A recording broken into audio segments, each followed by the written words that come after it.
Perkenalkan, nama saya Mary Priscilla Faren. Saya adalah mahasiswa Fakultas Kedokteran Universitas Mula Warman tahun angkatan 2019. Dalam video ini, saya akan menjelaskan beberapa hal terkait pewarnaan bakteri dan jamur. Ada banyak sekali teknik pewarnaan yang dapat digunakan untuk mewarnai bakteri dan jamur. Pewarnaan tersebut bisa digolongkan ke dalam beberapa jenis. Yang pertama ada pewarnaan sederhana. Dalam pewarnaan sederhana ini, larutan pewarna yang digunakan hanyalah satu jenis. Biasanya teknik ini digunakan untuk melihat bentuk morfologis dari bakteri atau jamur tersebut. Berikutnya ada teknik pewarnaan diferensial. Teknik ini menggunakan lebih dari satu jenis larutan pewarna, misalnya pewarnaan gram. Jadi, dalam pewarnaan ini, kita bisa membedakan antara bakteri yang satu dengan bakteri lainnya berdasarkan perbedaan sifat yang dimiliki oleh kedua bakteri tersebut. Yang berikut ada teknik pewarnaan khusus. Biasanya teknik pewarnaan ini digunakan untuk melihat bagian-bagian tertentu dari sel bakteri tersebut, misalnya pewarnaan kapsul atau pewarnaan flagela. Yang keempat ada pewarnaan negatif. Dalam pewarnaan negatif yang diwarnai adalah latar belakang, sehingga latar belakangnya terlihat gelap, sedangkan bakterinya tidak diberikan warna. Dalam video ini, saya hanya akan menjelaskan dua teknik pewarnaan. Yang pertama, untuk pewarnaan bakteri, saya akan menjelaskan langkah-langkah pewarnaan gram, dan untuk pewarnaan jamur, saya akan menjelaskan langkah-langkah pewarnaan lactophenol cotton blue. Pertama-tama, sebelum melanjutkan ke prosedur pembuatan preparat apus dan juga teknik pewarnaannya, kita tentunya harus menggunakan alat pelindung diri seperti masker dan juga sarung tangan. Selanjutnya, siapkanlah alat-alat dan bahan yang akan diperlukan.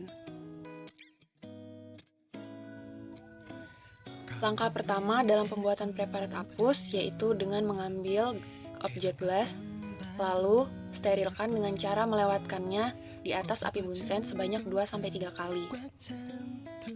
Setelah itu, ambillah OC dan sterilkan juga menggunakan api bunsen. Selanjutnya, gunakanlah OC yang sudah steril tadi untuk mengambil setetes Aquades dan letakkan di atas objek gelas. Kembali sterilkan OC di atas api bunsen, lalu gunakan OC yang sudah steril untuk mengambil spesimen bakteri dan mengoleskannya di atas objek gelas yang sudah ada Aquadesnya. Setelah itu, jangan lupa untuk kembali mensterilkan OC.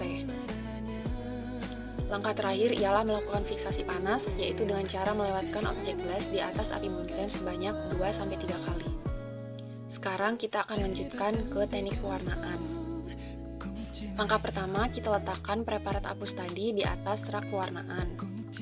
Selanjutnya, teteskan dengan larutan kristal violet dan diamkan selama 1 menit. Setelah itu, buanglah kelebihan larutan pewarna dan bilas preparat menggunakan air mengalir. Langkah berikutnya ialah pemberian larutan iodin. Setelah diberikan larutan iodin, diamkan lagi selama 1 menit. Bilas kembali preparat menggunakan air mengalir dan letakkan lagi di atas rak pewarnaan. Selanjutnya, lakukanlah dekolorisasi menggunakan alkohol. Setelah melakukan dekolorisasi, segera bilas lagi dengan air mengalir dan letakkan lagi preparat di atas rak pewarnaan. Langkah terakhir dalam pewarnaan gram ialah pemberian safranin. Berikan larutan safranin di atas preparat dan diamkan lagi selama 1 menit. Lalu, bilaslah dengan air mengalir dan biarkan hingga preparat mengering. Setelah kering, lakukanlah pengamatan menggunakan mikroskop. Sekarang saya akan menjelaskan teknik pewarnaan lactophenol cotton blue untuk mewarnai jamur. Pertama, siapkanlah alat-alat dan bahan yang akan diperlukan. Setelah alat dan bahan sudah disiapkan, ambil objek gelas yang akan digunakan dan sterilkan di atas api bunsen. Setelah itu, berikan larutan warna lactophenol cotton blue di atas objek gelas yang sudah steril, cukup 1 tetes saja. Selanjutnya, sterilkan OC di atas api bunsen, lalu ambil spesimen jamur dari medium pembiakannya dan suspensikan ke larutan warna di atas objek gelas tadi. Langkah terakhir, ambil cover glass atau kaca penutupnya, letakkan, dan preparat siap untuk diamati menggunakan mikroskop.